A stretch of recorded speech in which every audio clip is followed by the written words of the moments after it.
Setelah puasa gelar selama 32 tahun, akhirnya penantian Indonesia berakhir dengan kemenangan Indonesia atas Thailand di SEA Games 2023. Sepanjang gelaran SEA Games, Indonesia tidak pernah menelan kekalahan sekalipun.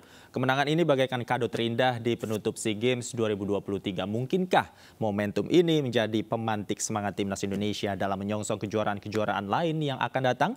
Kita akan membahasnya bersama pengamat olahraga Bung Kesit Handoyo. Selamat sore, Bung Kesit. Halo, selamat sore Davi. Salam olahraga. Salam olahraga. Bung Kesit, jika kita lihat semalam penampilan Garuda Muda ini cukup luar biasa di lapangan. Kemudian juga penetrasi meskipun ada banyak peluang ya begitu yang belum bisa dimaksimalkan. Namun semangat juang ini patut diapresiasi. Anda melihatnya seperti apa, Bung Kesit?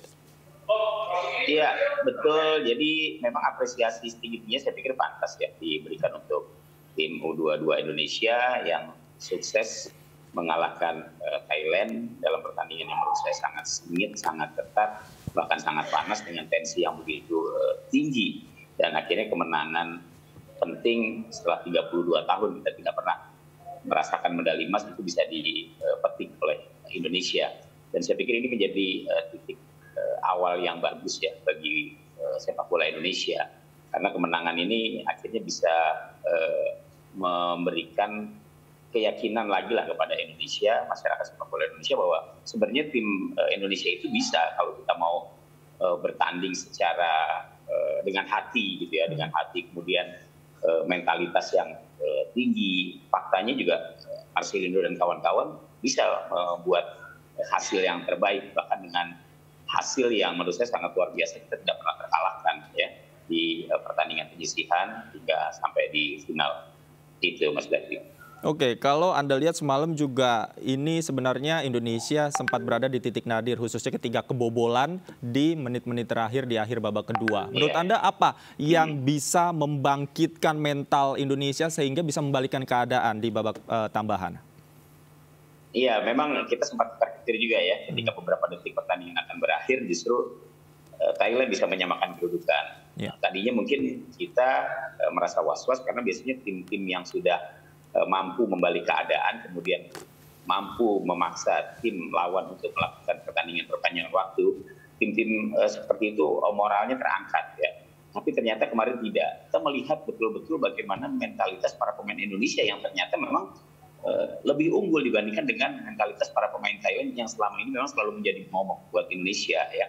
Buktinya apa ya? Buktinya hanya dalam waktu yang singkat di babak pertama perpanjangan waktu kita bisa langsung menciptakan gol, dan ini yang kemudian memantik motivasi para pemain, spirit bertanding para pemain yang sebenarnya sudah tinggi kembali menjadi tinggi gitu ya. Mungkin sempat drop ketika beberapa detik menjelang pertandingan berakhir ketika unggul 2-1 bisa disamakan oleh Thailand, tapi setelah di babak perpanjangan waktu kita mampu menunjukkan bahwa kemampuan kita memang lebih bagus dibandingkan dengan Thailand. Jadi saya pikir lebih kepada mentalitas bertanding. Kalau soal kualitas, soal materi pemain, saya pikir kita sama dengan Thailand. Tapi setelah kemenangan ini kita bisa menunjukkan diri bahwa kualitas kita lebih bagus dibandingkan mereka. Oke, apakah ini karena faktor gol juga yang dibuat oleh Irfan Jauhari? Kita akan bahasnya, namun ditahan sebentar dulu, Bung Kesit. Kita ada informasi terkait momen unik selebrasi kemenangan Garuda Muda Indonesia terjadi di ruang konferensi pers SEA Games 2023 Kamboja. Para Garuda Muda bersama tim ofisial bersorak merayakan kemenangan besar timnas Indonesia meraih medali emas setelah penantian 32 tahun lamanya.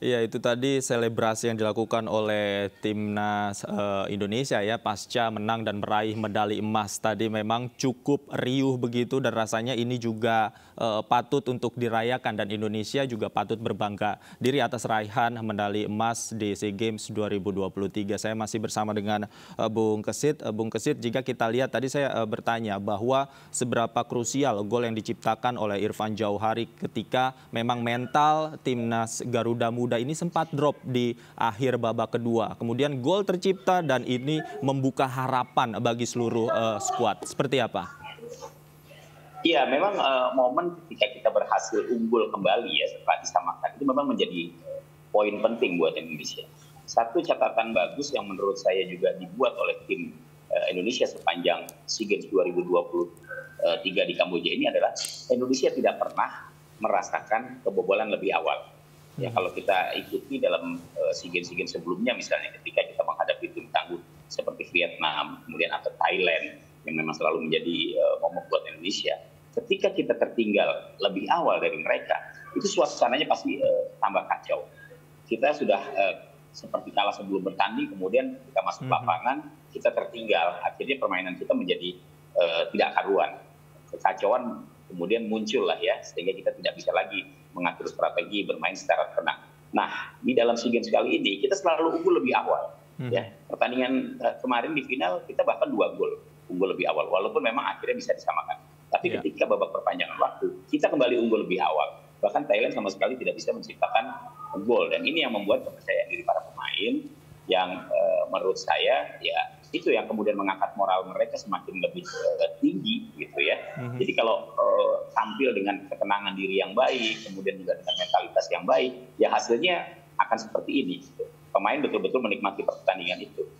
Oke, artinya juga kita bisa lihat mental yang dibentuk dari racikan strategi Coach Indra Safri ini efektif diterapkan oleh teman-teman di lapangan. Ya, bagaimana Anda melihat sentuhan dari Coach Indra Safri? Apakah memang ada yang berbeda khususnya dalam meramu mental Garuda Muda? Iya, ada yang berbeda ya. Saya melihat kalau dari sisi teknis saya pikir hampir apa yang diperlihatkan oleh tim kita itu sama ya dengan Vietnam atau Thailand lah gitu ya, 2 negara yang memang kualitasnya sama kita mirip gitu ya, kualitasnya sama.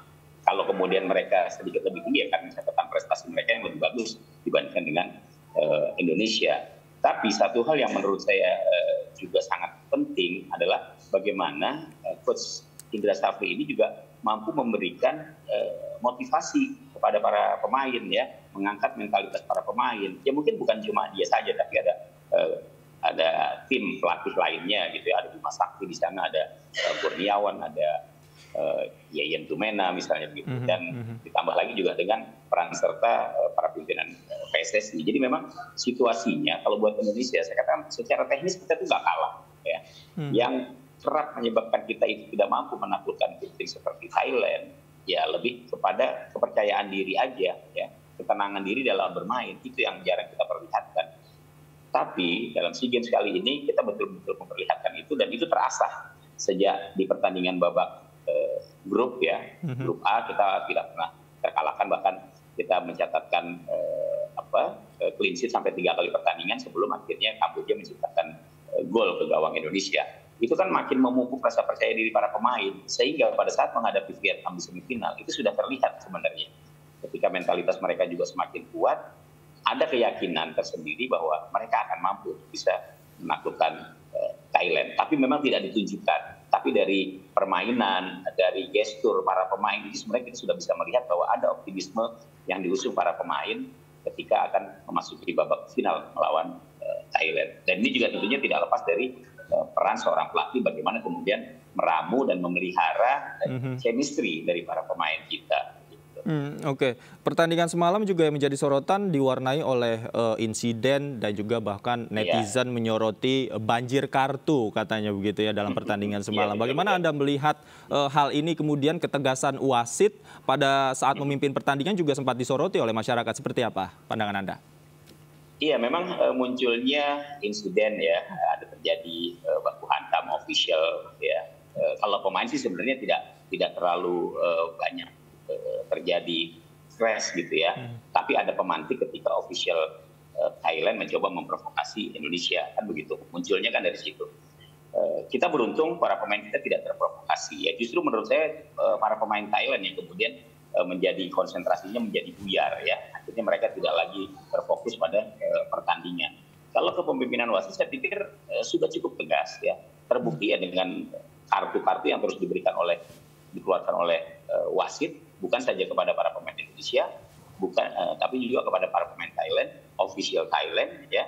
Indonesia juga, artinya bahwa secara umum menurut saya sih wasit tidak menjadi masalah gitu. Kecuali kalau misalnya dia memimpin berat sebelah. Kita tidak melihat semalam itu wasit memimpin berat sebelah ya.